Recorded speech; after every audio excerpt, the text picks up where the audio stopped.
Strong bodies, kind hearts, unstoppable minds. You're listening to Strong Girls Pod, where strong women share their stories to inspire strong girls.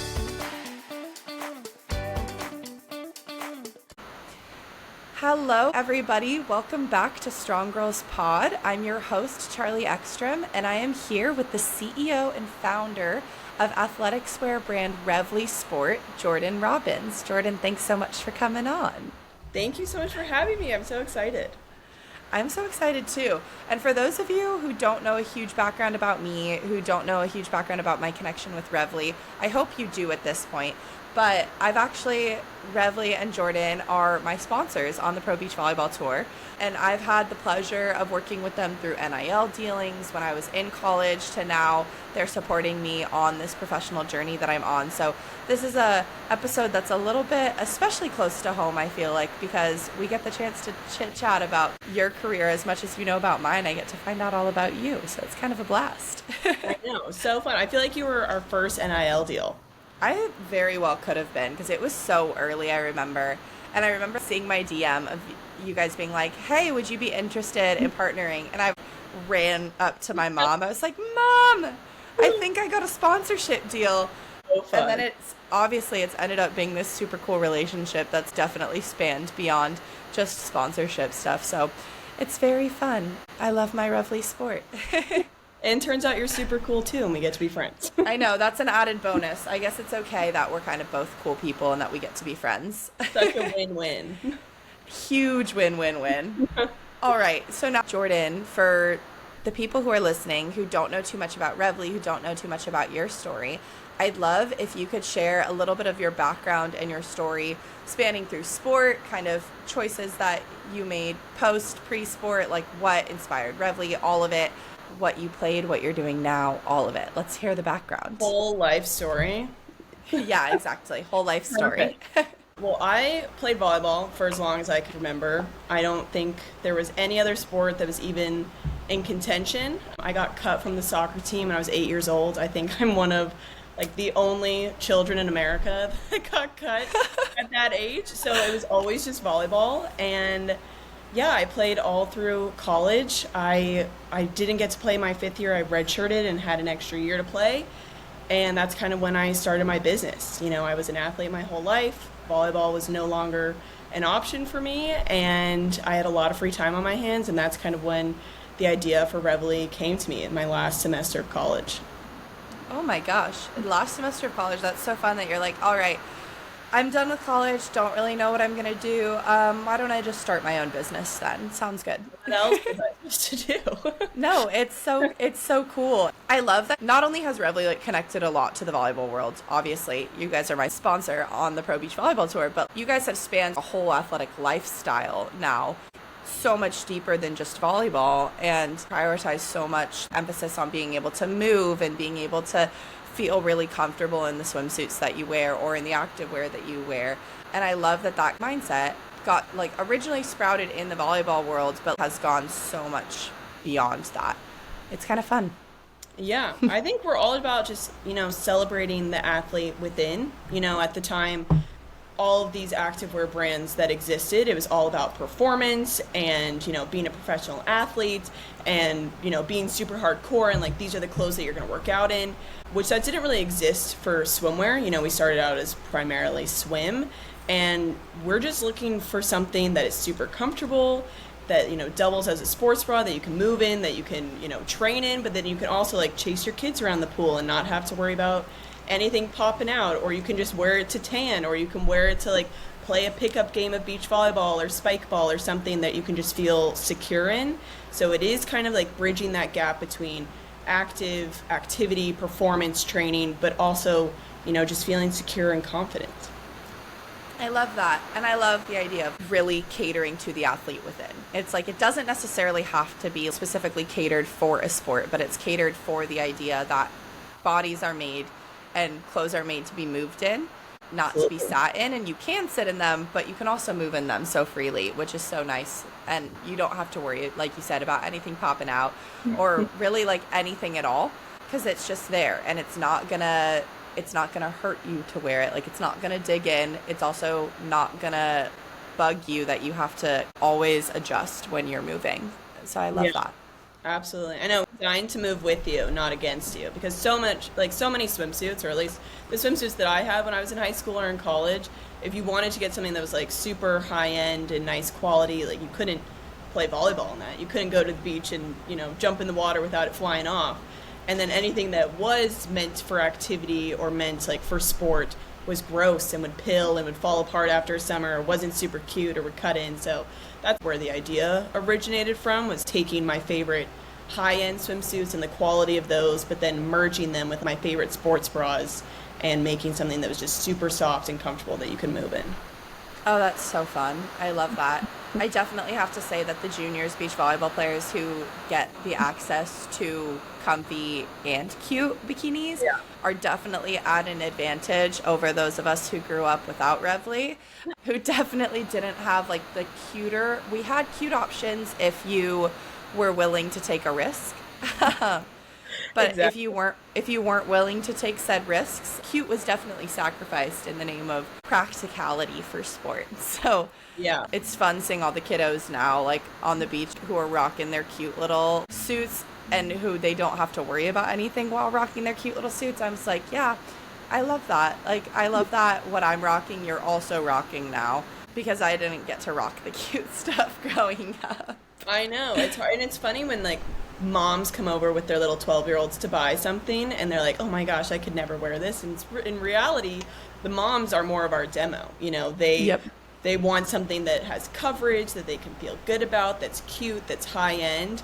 And then the kids also really like it. So we kind of have something for everybody, which has been fun. When I first started, I was in college and I thought it was just going to be college girls and 22-year-olds and up to 25. And it's really spanned across all ages, which has been really cool to see, because girls and women, we all want to feel comfortable in a swimsuit. We don't want to be chafing and have it cutting in anywhere, like no matter what age you are. So that's been really cool to connect with customers in all ages, from 12 years old to 75 years old. That's so fun. Honestly, just makes the demographic so cool. Like you were saying, original intentions, not that, but it just has become such a cool thing. Getting to see the brand grow and also being able to share it with such a huge demographic. Yeah. It's been fun for sure. Definitely a little bit of a blast. Yeah. So, kind of rewinding back to the start and the origins of this podcast, and a piece of Strong Girls United that we've been teaching to the girls that have come through our programming for years now, is the idea, we call it our 3 good things mindset at practice. And what we like to say is, in every day, no matter how good, no matter how bad, no matter how high, no matter how low you feel, you can always find 3 good things out of each day. And we do it in journaling practice of like, every day, no matter what the day was, find 3 good things and write them down in your journal. Because again, no matter what the day looked like, if you can find 3 good things to come out of that day, the rest of the day gets just so much lighter, so much easier, so much more positive. And so, in the spirit of our 3 good things practice with Strong Girls United, we are bringing in a 3 favorite things aspect to Strong Girls podcast. And I was wondering, Jordan, what were your 3 favorite parts of being an athlete? And then I think it's a 2-piece for you, because not only are you an athlete, but you're a business owner. So I'd say 3 favorite parts of being an athlete, and 3 things that translated over from your athletics career into being a business owner, CEO, and, the overall stud you are. Oh, thank you. First of all, I love that mindset and that mentality. I feel like I try to really live by that. Like, I don't believe in having bad days. There's just so much good that we have in all of our days, and we're all so lucky and blessed and just have these amazing opportunities. So if one bad thing happens in the day, like, I really try to live by that mentality of don't let that ruin your whole day. So love that, first of all. And then 3 favorite things about being an athlete. I mean, I love being on a team. Like, I could never play an individual sport. That would be way too hard for me. I love the team aspect. I love the camaraderie of working towards a common goal together. That just fuels my fire, and that is what I miss the most about being on a team. I coach now for fun just because I miss it so much, and so that was definitely number 1, just having your teammates and basically have them as sisters for life. 2, I'm super competitive. And, sport is the ideal way to get out your competitiveness. It's a little awkward now if you're playing a game for fun and you're like the weird one ruining it because you're taking the score too seriously. So I miss that kind of avenue of being able to just like really just be myself and be as competitive as I want to be. I can do that in business, but it's definitely in a different way where it's more behind the scenes where like you can't really scream out loud and high five people and cheer. I do miss that a lot. And then 3, I think, going back to like working towards a common goal in sports and being an athlete, everything is super black and white. If you're achieving your goals and setting goals and then, succeeding, it's very clear if you've met those goals. If you're making a team or if you're winning that game, winning a national championship, whatever it is, it's really black and white if you're able to meet those goals and succeed. Whereas in the real world, we can all have daily goals and yearly goals and big goals and small goals, and those are great and you're kind of doing those on your own, but it's not as black and white like what success is. So I think I love that about being an athlete, where it's very clear if you're doing well or if you're not doing well. And there's just too much gray area in the real world. Yeah, the real world definitely has a lot more gray than sport does. Sport has its little mini gray where it's like, I feel like I'm doing good, but I'm not getting results. That might be a gray, but it's still not necessarily good. And then in the real world, it's like, I'm seeing some growth, not really getting results, but that's also a good thing, but it's also not a bad thing, but it's somewhere in the weird gray. And you're like, it's so much nicer when you get tangible, like, results. Exactly. Always. Exactly. I love that. I need that like clear cut vision, you know exactly what you're getting. So those are my favorite things about being an athlete, I think. And then I think, as athletes, we all have to be super self-motivated, and that really translates well as a business owner. On a team, you have your teammates and your coaches and your parents and people pushing you, but at the end of the day, any real growth that you're going to have or success that you're going to have has to come from within. And you can have people riding you all day long, but if it's not coming from within and you're not driving yourself, you're really not going to get there. And I think, having my own business, and in the beginning it was just me, and there was no one to tell me like when to start work, when to stop work, what we should do, what the path is. And so I think having that built-in skill as an athlete of being self-motivated has really helped me get to the point of where I am, and I think it helps all athletes in all careers, just having that drive and wanting to succeed and wanting to get to that next level. It has to come from within because there's no one telling me what to do. I wish there was, but there's no one, holding my hand and telling me like, this is what we're going to do today. So I think that is one of the biggest ones. I think going back to the aspect of like being a teammate and working with all sorts of different people from all sorts of different backgrounds has really given me the skills to be able to interact with customers, interact with manufacturers, like other people that we're partnering with. I feel like I have those skills where I can talk to all different sorts of people and relate to them. And I think that also comes with years and years of being on a team and having to collaborate with people that I not necessarily would have collaborated with. So I think that has been super helpful. And then the competitive nature of it, you think being on a team in sport is like super competitive, but that doesn't even come close to what the business world is, and the stakes are much higher now. It's one thing to like get cut from a team or to not, win the Big Ten, but it's another thing if you're being beat out by a competitor brand for a deal, or if this brand is succeeding way more than you are and is making way more money than you are. That is just way higher stakes. So I think that competitiveness, where it is now taking a different form, where it's not screaming and cheering and jumping up and down, has had to be channeled into this different direction. But I think that competitive nature that, athletes just innately have is super, super helpful in the business world. Totally. And probably drives you to expanding your styles and your colors and everything that you've been doing. And especially in this last year where you've launched activewear line along with suits now, where you're bringing in all different cuts, all different shapes, sizes, colors, wide range. There's got to be an aspect of competition where you're like, all right, I'm going to get it a little bit higher than it was before. Just so much more driven to do it as a result of being a by nature super competitive athlete.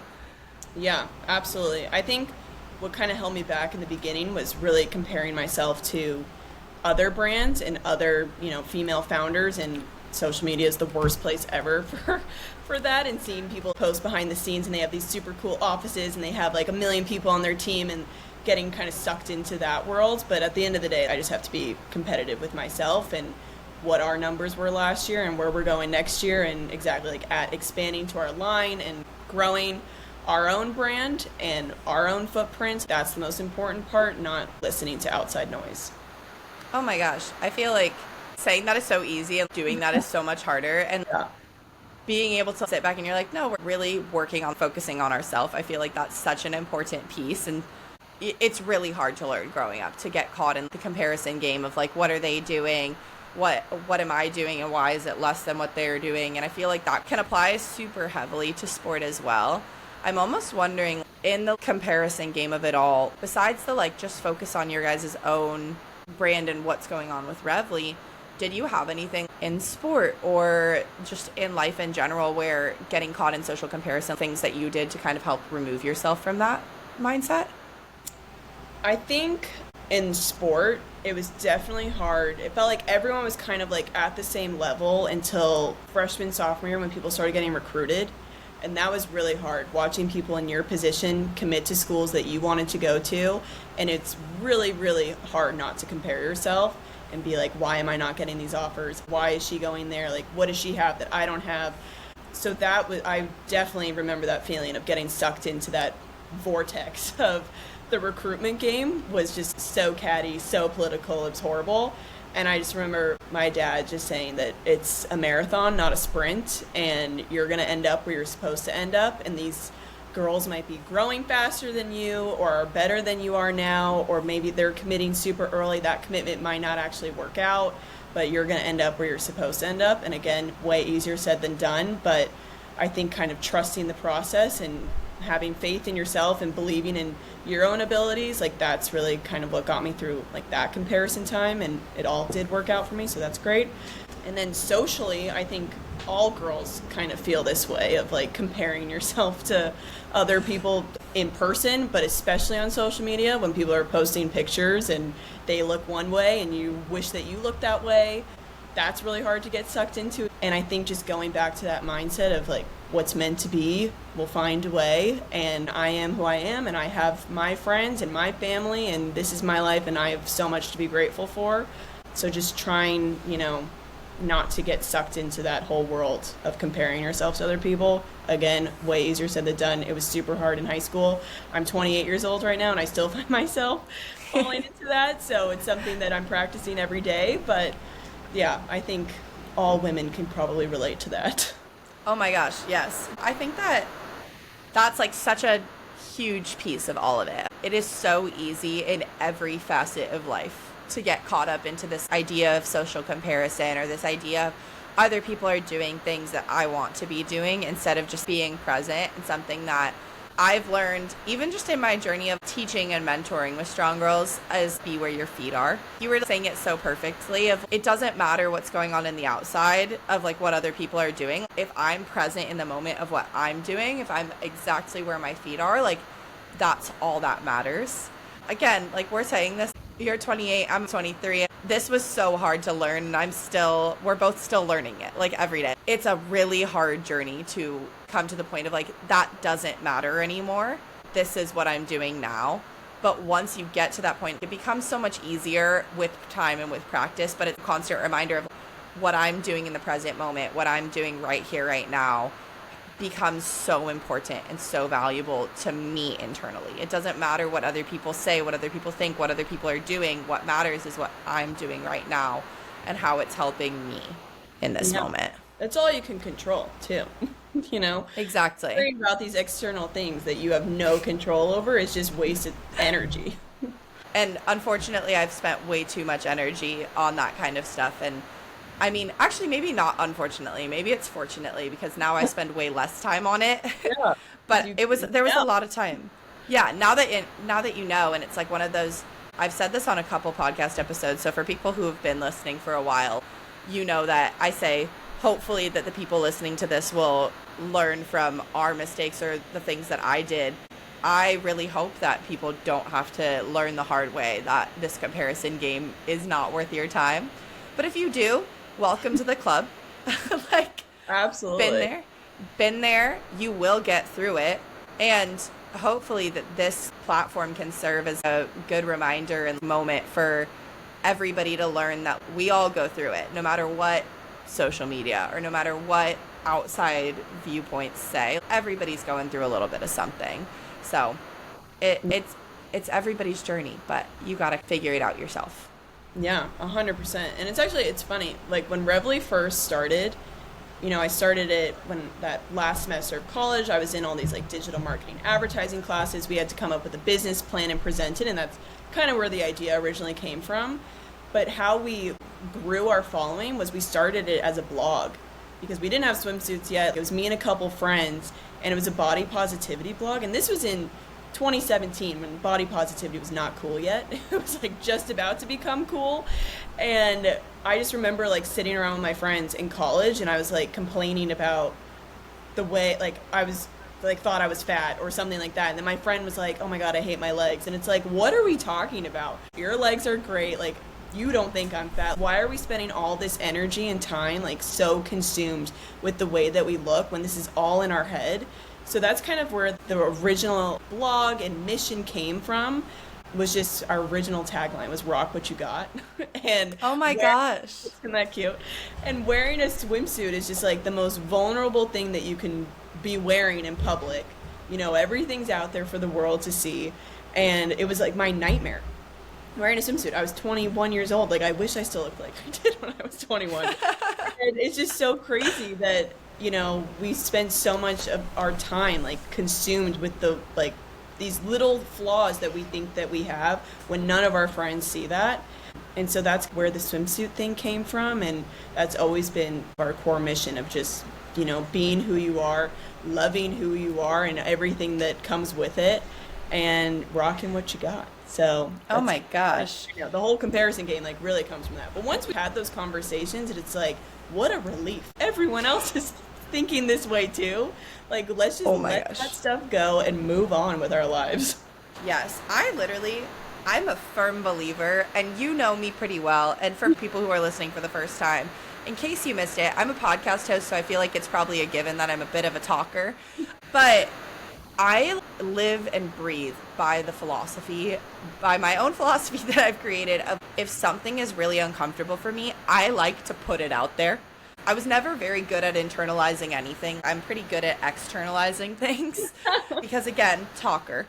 But in the process of externalizing the things that make me uncomfortable, it's actually honestly led to me growing a sense of confidence or comfort or a sense of community with others, because when you're externalizing those feelings, you're not only learning and gaining support from the people around you, but you're able to, and I'll go back to the word comparison, but you're able to compare your story with people who relate. Compare in a positive way instead of going down this negative route of everybody's always better than me. It's not that. It's like everybody is going through the same thing is what it allows you to do. And so I love that you guys like externalized kind of all of those things, turned it into a body blog, then we're able to sprout it so much further down the road as we're here, 6 years later now.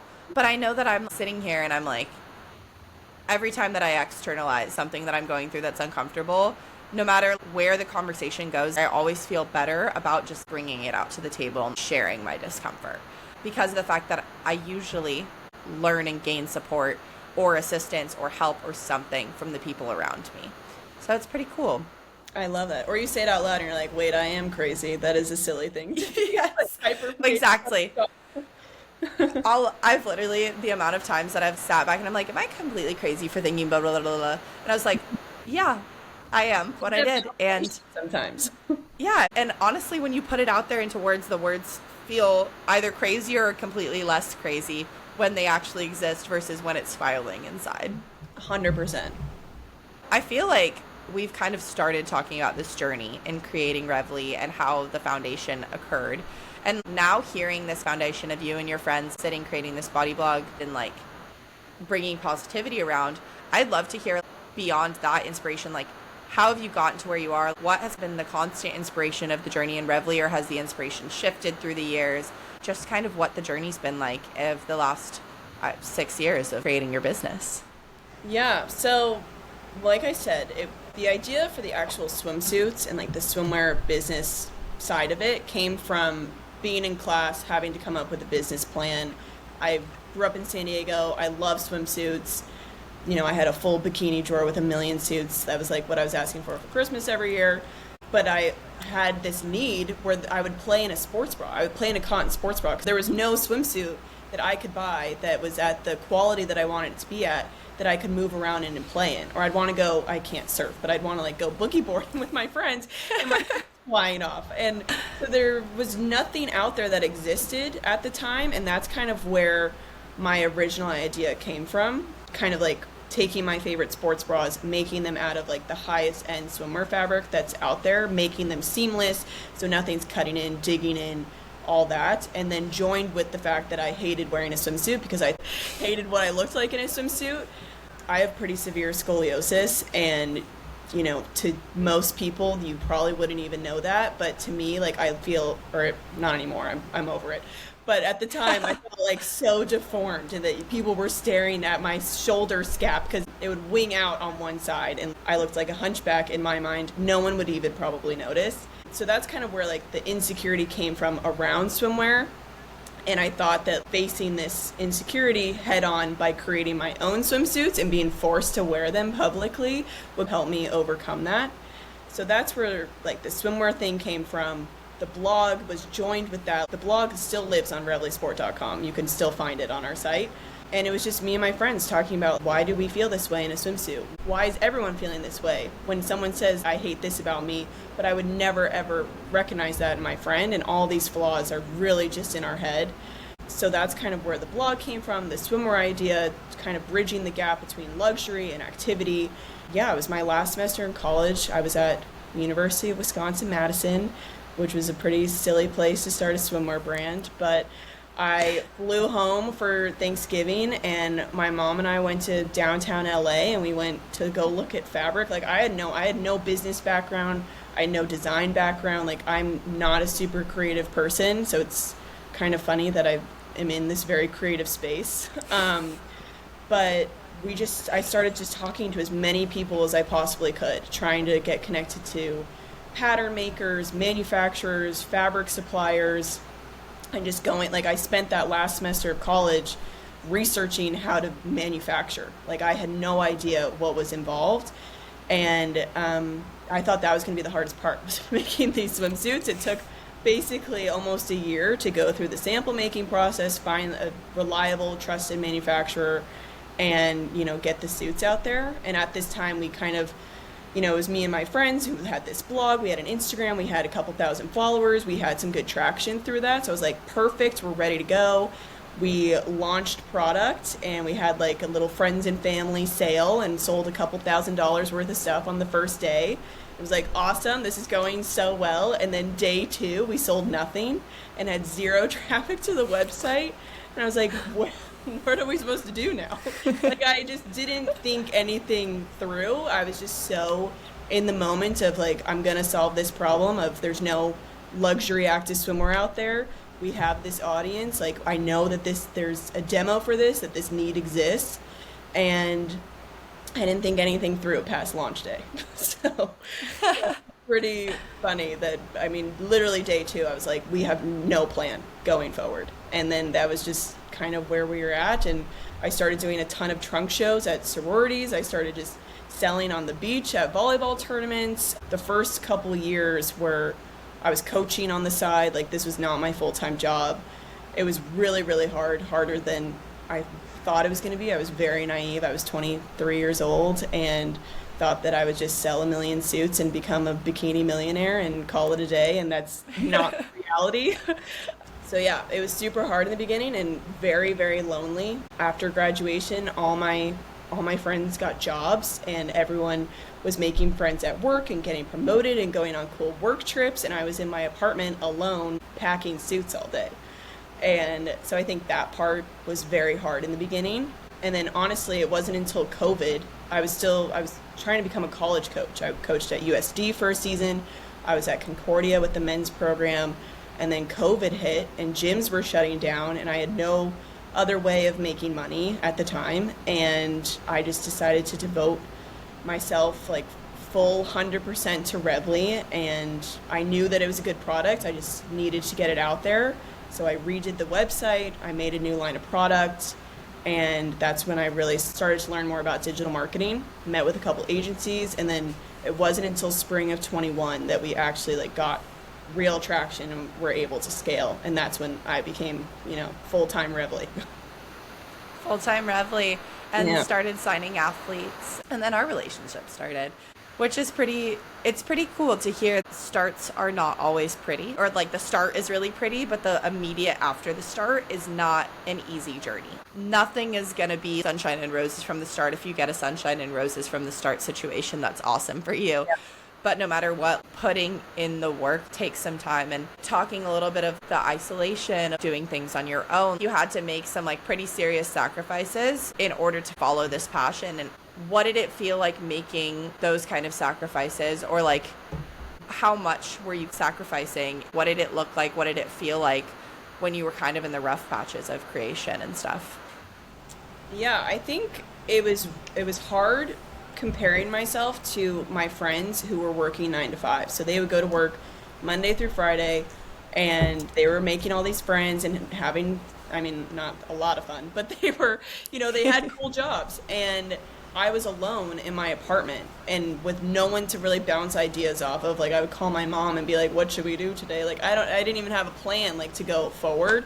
And so really being in those dark places of, I invested a lot of money into it. I was regretting it a lot. I was like, I shouldn't have done this. This was a bad idea. It's going to take even more money to get further. And so, yeah, there was a lot of regret. I wish that I hadn't started it for a long time.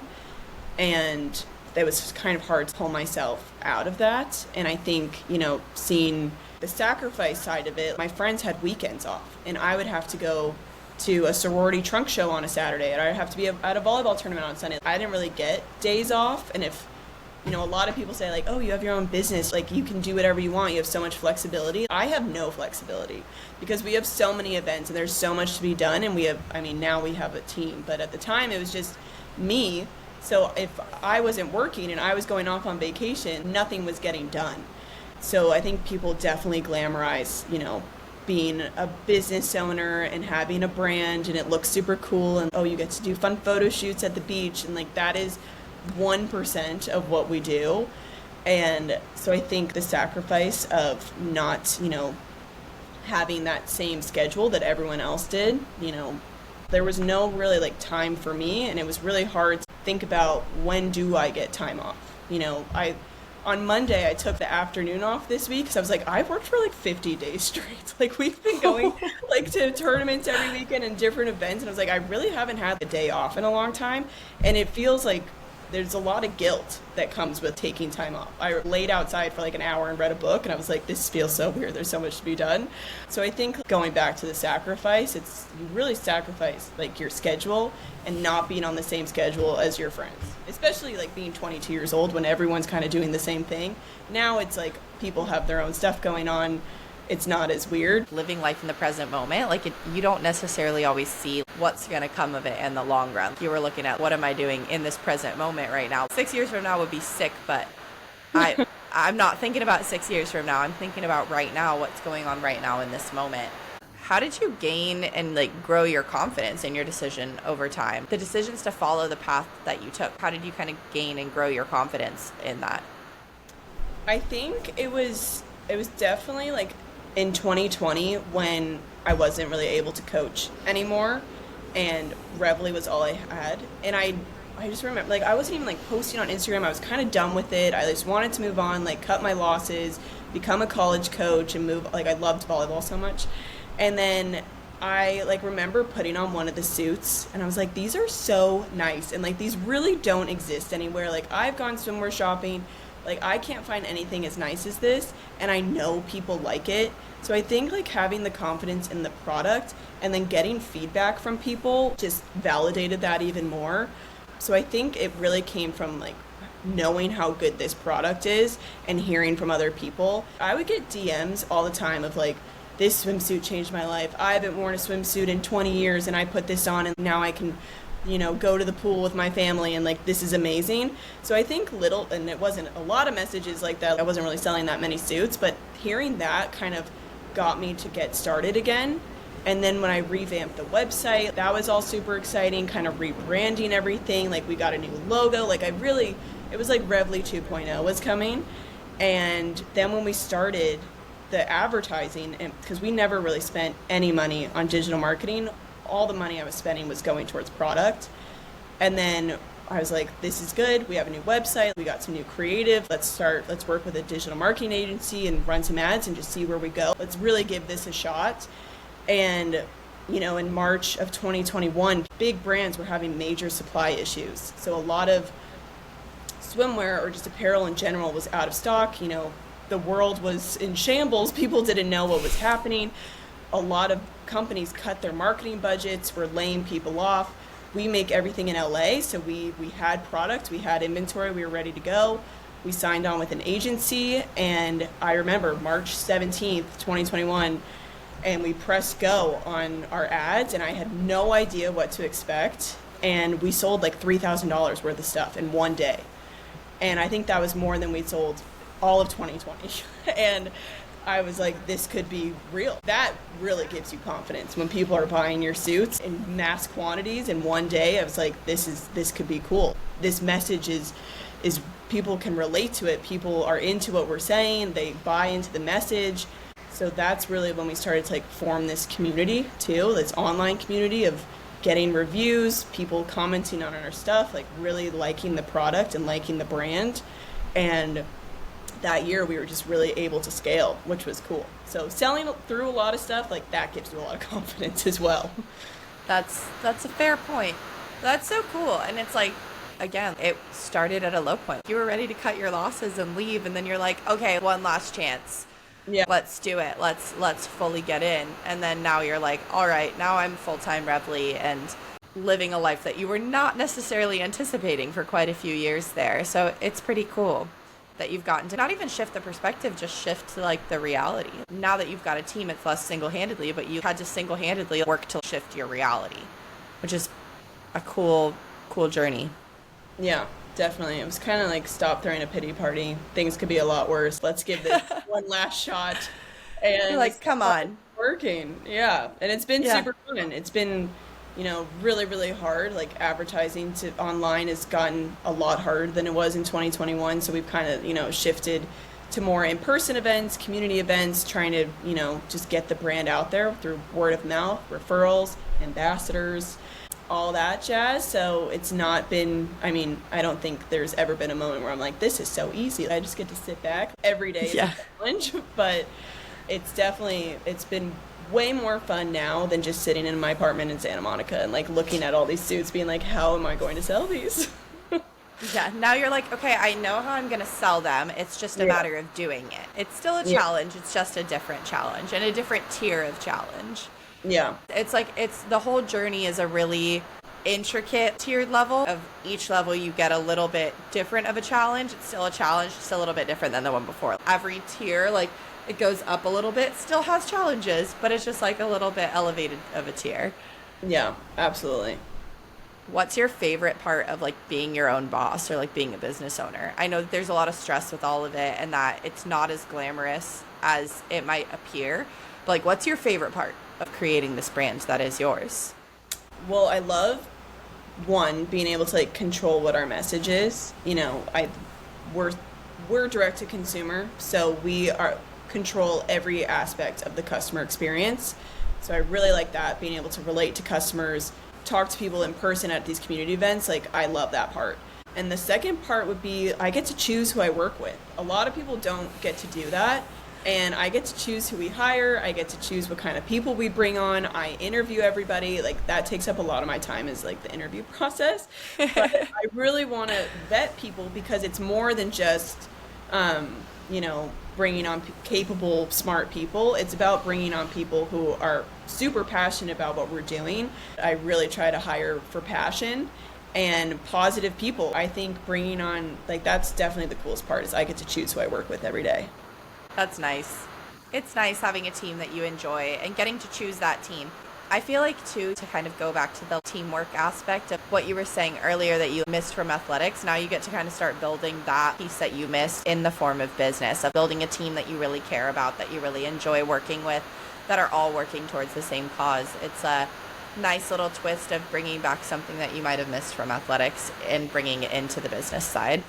Yeah, 100%. And I know that no one will be as bought in as I am, but the people that we do have, they are super bought into what we're doing, and they care about this as much as I do. Like, this is my baby, and this is all I care about and all I think about. So there is that work-life balance that for other people. But yeah, it's been super fun. We're starting to partner with a lot of fitness studios, and they'll invite our team in to like do a group workout.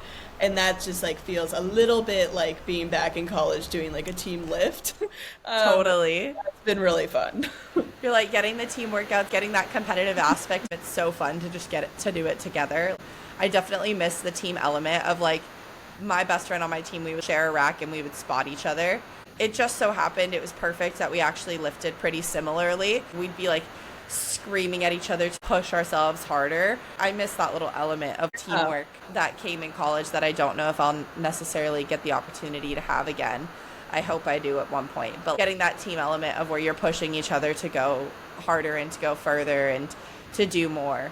That's got to be a little bit too in business, like not only just like hiring the team, but they've got to, because they're so motivated, it's got to probably push you to make the business even stronger than it already, like to make it stronger and to keep on elevating too.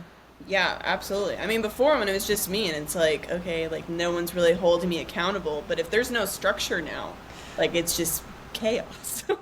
But I'm fortunate where I really have people who like are self-starters, are self-motivated, we do run as a startup. So having people that can kind of, take initiative on their own, like that's been super helpful, and it just elevates everybody. I have girls that are calling me like, I just thought of this like great idea, and it's like, I love that you're thinking about this on your drive home. Like, this is so great. But yeah, it definitely like elevates everyone. Yep. You're like, yes, all right. It's not just my ideas now. I have other people's ideas that I can put into the jar and use and thrive with. It's really fun to have the idea of everybody's like constantly taking the time to take the initiative and put in more. So that's got to be a fun aspect of small business too, of like everybody's bringing more things to the table. Again, like it's not just you anymore. I know that this is your baby and you care about it, but has it been nice to release some of the pressure that the ideas don't always just have to be from you? Yeah, 100%. And I, like, when I'm interviewing people, I'm like, I know that I'm mostly wrong. Like, there is no right or wrong way to do something. And I want people, like, not people that are just yes people who just agree with everything I say. Like, please challenge me. I know that I'm probably doing this wrong. And like I said before, like I'm not creative, so I really like to surround myself with people that are creative and have an eye for aesthetics, because I don't. That is not my strong suit at all. I'm super lucky I get to work with my sister, who like I feel like we are kind of opposites in that sense. She does all of our marketing and photo shoot planning and email campaigns, and she's just so brilliant at what she does, and I'm so lucky that we have an amazing relationship and we get to work on this together. It's so fun.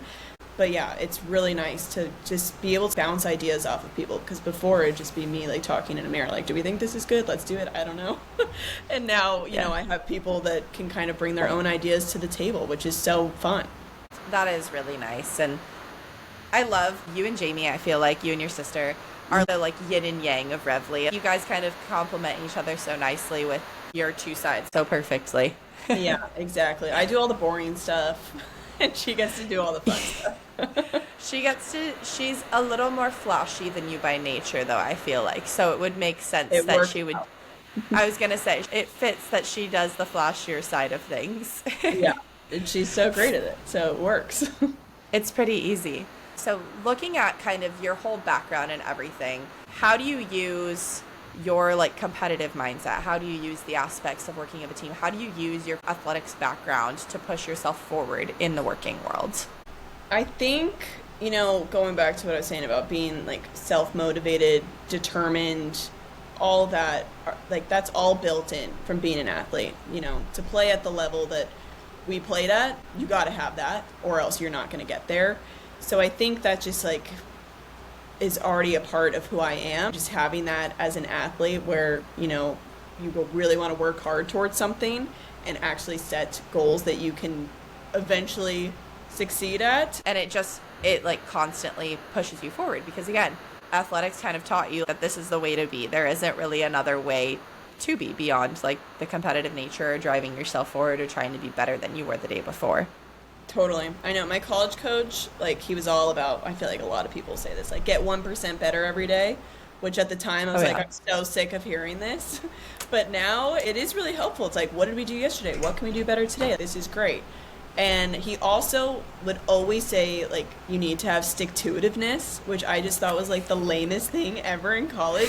But it is so true. Like, you really, like, that just goes to, like, the determination thing, having this stick-to-itiveness of being relentless. Like, so many people tell you no, and so many doors are shut in your face. People don't believe that I'm the person that owns this. Well, I'm 28 now. But when I first started, I was like 23 years old, going into manufacturers and being like, hey, what's pricing for this? And they would just completely screw me with pricing because they thought I was just like a dumb 23-year-old girl. So just having, that confidence in yourself and belief in what we're doing, I think that has definitely helped. Stick-to-itiveness. Stick-to-itiveness is like the most important thing to like drive. It's like creating a word out of like 3 words that are so good too. I love that stick-to-itiveness. Like stick to it. Come on, like have the intuition to stick to it too. I think I'm going to use that word. That might need to be one that I'm just going to use from here on out. Stick-to-itiveness. Yes, it's a good one, and it's so true. It's like that's what's driving us forward, and it's going to get really, really hard. But if you can stick to it and have that, ability within yourself, like that's what gets you to the place you want to be. I love it. I really love that. It's so fun. And it's just a fun word to say. It's kind of a tongue twister in a word, but like it's just fun to say too. Stick-to-itiveness. I can't wait to use that in like everyday talk and have people be super confused by what word I'm using. And I'm like, you don't know that? Oh, it's kind of the best word ever. Thank you. Thank you. I know. I'm like, that's my best character trait, my stick-to-itiveness. Exactly. No, that's absolutely, absolutely. You have to share that. And then people are like, you're what? You're like, my stick-to-itiveness. You heard me correctly. Yeah. You have to get on the wave. Exactly. I think looking back when you were kind of starting, could you have ever predicted that this would have been the route that you'd have taken? Like, not really. I mean, my dad owns his own business, so I grew up with my dad always at home. He worked from home. He made his own hours. He didn't miss like a single sporting event or play or anything. He drove us to school. He could pick us up from school. Like I knew that I liked that, and so I feel like deep down inside, like I always wanted, there is not a lot of flexibility right now, but I did want that flexibility of being my own boss. But I never really anticipated that it would turn out this way. I loved working in sports. Like my only internship I ever had when I was in college was working for the athletic department with their marketing social media team. So I really liked that, and like advertising through social media, being at games, being around athletes. So I feel like I kind of found like a happy medium where I am around a ton of athletes. We work with a lot of athletes. We're at a lot of sporting events. Like that part is so cool. And working on the social media, advertising, marketing side, and being able to be my own boss, like I think I maybe subconsciously just kind of made this job for myself, but there was no real like anything driving me within until that like lightning bolt moment of like, this is what I want to do. Up until that moment, like when I was playing volleyball in college, I didn't really think about what my career was going to be. Like we didn't have time for part-time jobs or internships. Like we were training year round. So I think kind of when volleyball ended and it was like, what am I going to do with my life? And even when I had this idea, it wasn't even at that time like this will be my full-time job. It was just like, let's kind of see where this goes. So I don't know. I'm still figuring it out. I still don't know what I want to be when I grow up. Besides the fact that working for yourself is pretty cool. Yeah, that is That's fun. what you do now. Yeah. If you had any message to give to your younger self, if you could pick one or two, if anything, what would those messages or that message be? I think kind of going back to what we were saying about the comparison thing, you're on your own path, your time will come. It is a marathon, not a sprint. Like, really living by that, I think that would have saved me a lot of sleepless nights and stress. But also, don't take it too seriously. I think I took volleyball like really, really seriously in high school. Like, that's all I cared about. And I am thankful that it did get me to the point that I got to, but I got hurt in college. I didn't really get to have a college career. And I think like losing volleyball kind of set me on a bad path of trying to find myself, becoming a person that I didn't really recognize. I am thankful that it did get me to where I was going, but life is too short, and volleyball ends for everybody at some point, or whatever sport you're playing ends. So yeah, I don't know, live a little, have fun, and don't take it so seriously. Love it. Love it. Yes. For those who are in the thick of it right now, Yeah. letting yourself breathe a little is really nice, because learning to breathe later is really hard. It's really hard, and it's really, really hard. Crazy sometimes, and you're like, you freak out, and it's like, what's going on? It's nice to hear, and also nice to just like relate. Okay, there more than just one person has gone through this. Like, it's pouring yourself into your sport or pouring yourself into athletics and everything is awesome and incredible. But there's also, it's nice to provide yourself with some breathing room. Yeah, and just finding that balance too. If you don't get to go to your dream school, that's not the end of the world. Or I see people all the time like pick a school just based off of a coach or just based off of a program, and they actually don't want to be at that school. And it's like, what happens if you get hurt? Or what happens if that coach leaves and then you're stuck at a school that you don't want to be at? So, I don't know, just having some perspective, which is easier to do now than when I was 14 years old. Yes.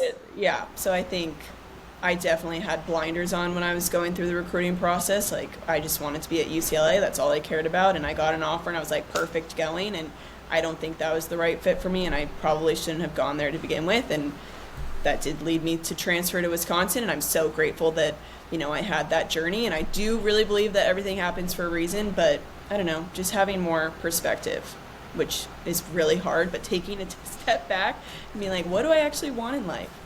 I could blow out my knee tomorrow and never play volleyball again. So put yourself. And what do I do?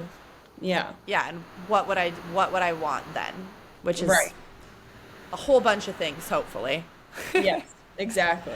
I think the last little bit here, these last couple of questions that I'm asking you, they're created following the pillars of Strong Girls United. And for our returning listeners who know the pillars already, I hope that you enjoy me explaining them again. But for our first-time listeners, Strong Girls United is set on a series of 3 pillars, and it's strong bodies, kind hearts, and unstoppable minds. While we're practicing athletic mindsets and active lifestyles with the girls that are a part of our programs, we also have these 3 pillars of creating just strong women from strong girls. So, in the spirit of our 3 pillars, Jordan, how do you keep your body strong? To keep my body strong, I walk my dog every day, which is nice. I love to start my day by walking outside, looking at the sun. That's the best. I have severe scoliosis, which we talked about, so I do a lot of yoga to stay upright and stay straight. And I try to eat as healthy as I possibly can with not limiting myself and having treats when I want treats. Yes, love. Now, next up on our list is, how do you keep your heart kind? I feel like who I am is a kind person. I really hope that every person I've met can say the same. But I think, coaching kids really teaches you patience, and, it sometimes makes me really sad, like going back and teaching and working with high schoolers, because it's like, I wish I could be your age again, and I wish that I could go through the process that you're about to go on. So yeah, working with kids is like my favorite thing ever, and coaching and giving back and providing that opportunity to kids to work with someone who like is as invested as they are and maybe more invested in their futures than they are. I think, that definitely helps keep my heart kind, just working with I kids. love it. Yeah. I love it. And last but most certainly not least, how do you keep your mind unstoppable? The stick-to-itiveness, baby. Yes! I was Yeah. hoping that was what your answer was going to be, was the stick-to-itiveness. Yeah, just It's the so being good. relentless. Yeah. It's so good. That just relentless mindset of constant pursuit of sticking to it. Stick-to-itiveness. I'm telling you, it's my new favorite word, I think.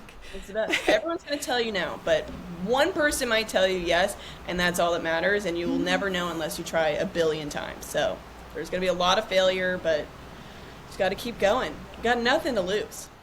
Yeah, really. There isn't anything. Like, what, you have to, if at first you don't succeed, you have to try again? Okay, let's try again. Bring it. Stick-to-itiveness. Let's go. I love it. Well, Jordan, thank you so much for taking the time to chat. This has been so much fun. And I'm so grateful for this time together. Yeah, thank you so much for having me. This was really fun, and I'm so stoked for everything that you're doing. Thanks, man. This whole journey that we're on, I mean, like you were saying, you would not have predicted where you're at 28 when you were 22, 23, and I'm in that 22, 23. No idea where I'm going to be 5 years from now, but I'm just enjoying it. And one thing that's really cool is getting to be able to have really inspiring conversations with people like yourself. Yeah, it's fun. And trust me, it only gets better. I love it. Yeah. Well, for everybody listening, thank you so much for taking the time to listen to another episode of Strong Girls Pod today. I'm your host, Charlie Ekstrom. I'm here with the lovely Jordan Robbins, and we are signing off. Thanks. Thank you for taking the time to join us today on Strong Girls Pod. In the spirit of growing community and inspiring strong girls and women everywhere, please subscribe, rate, and leave a comment about our podcast. Tell your friends, family, really everyone to listen in and enjoy. This podcast is sponsored by Strong Girls United, a nonprofit with a mission to empower girls to be strong, confident, and resilient through sports mentorship and mental health programming. Visit sgunitedfoundation.org to learn more on how you can get involved today.